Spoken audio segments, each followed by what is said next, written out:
বর্তমান পৃথিবীর ডাক্তার গবেষণা করে বলেছেন বাজার, একটা মা সন্তানকে ডেলিভারি করতে গিয়ে যেই পরিমাণে রক্ত শরীর থেকে ঢেলে ফেলে দেয়, এটা 2.5 কেজি থেকে 2 কেজিরও বেশি। এত রক্ত ছোট্ট বালতি দিয়ে 1 বালতির মতো রক্ত মা শরীর থেকে ঢেলে ফেলে দেয়।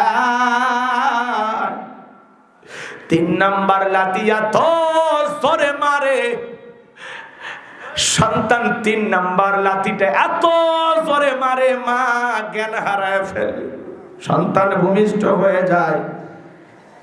কিন্তু বাজান, বর্তমান পৃথিবীর ডাক্তার এখানেই শুধু গবেষণা শেষ করেন নাই, তারা বলেছেন সন্তান পৃথিবীতে আসার পরে সন্তান যত বেশি ওম্মা ওম্মা করে কাঁদবে, এই কান্নার আওয়াজ যত দ্রুত মায়ের কানে যাবে তত দ্রুত মা সুস্থ হয়ে উঠবে। আল্লাহু আকবার।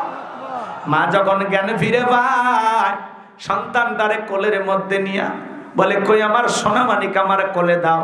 সন্তানটারে কোলে নিয়া গালে মুখে চুমা খায়, আর আল্লাহ সন্তানের চেহারার মধ্যে এত মায়া, এত দরদ, এত ভালোবাসা দিয়েছে। মা সন্তানের চেহারার দিকে তাকায়া বলে, বাবা এতদিন গর্ভে রাখার কষ্টের কথা, প্রসবের যাতনা, তোর চেহারাটা দেখে আমি মা সব ভুলে গেলাম। আরেকটু জোরে কন্যা আল্লাহু আকবার। যে মা 2-2.5 বছর বুকের দুধ পান করাইলো, নিজে না খাইয়া তোমার আমার মুখে খাবার তুলে দিল। যুবক রে, কথা বলার ভাষা ছিল না, দাঁড়ানোর শক্তি ছিল না। ওই মায়ের আঙ্গুল ধরে হাঁটা শিখলাম, বাবার হাত ধরে হাঁটা শিখলাম।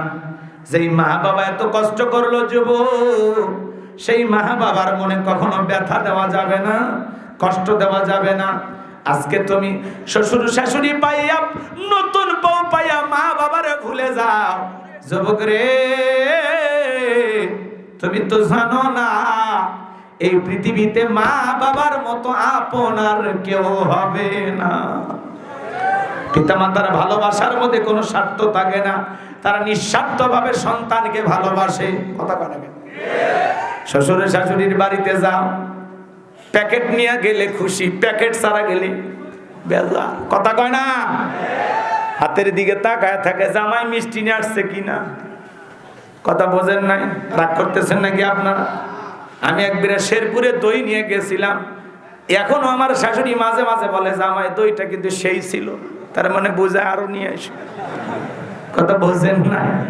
এ বাজান গো আমার, এই পৃথিবীতে সবাই ভালোবাসে স্বার্থের কারণে। সুন্দরী বউ পাইয়া মা বাবাকে ভুলে যাইও না।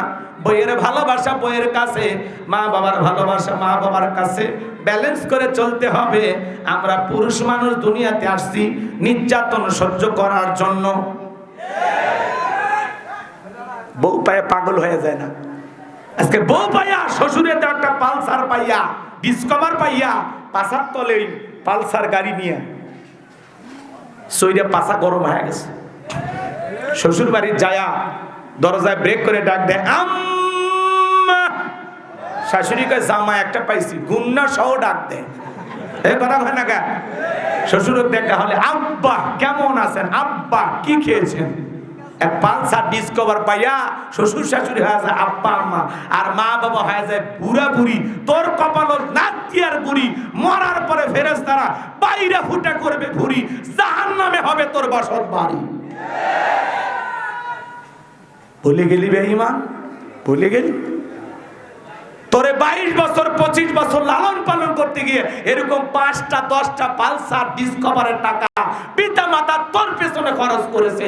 আজকে একটা পালসার পাইয়া ভুলে গেলি বেঈমান? এ কথা কয় না কেন? পিতা মাতাকে আলাদা করে দিয়া কেমনে গোস্ত দিয়ে ভাত খাও, তোর ভিতরে কেমনে ঢোকেই খাবা। আবার পিতা মাতাকে ভাগ করে নেয়, 4 ভাই 3 ভাই ভাগ করে নেয়, তুমি 1 মাস আমি 1 মাস, আমি 1 মাস।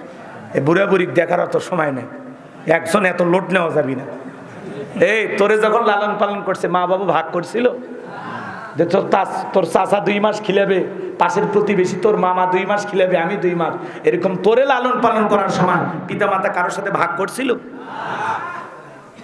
আজ পিতা মাতা বোঝা হয়, ভারী হয়, বৃদ্ধ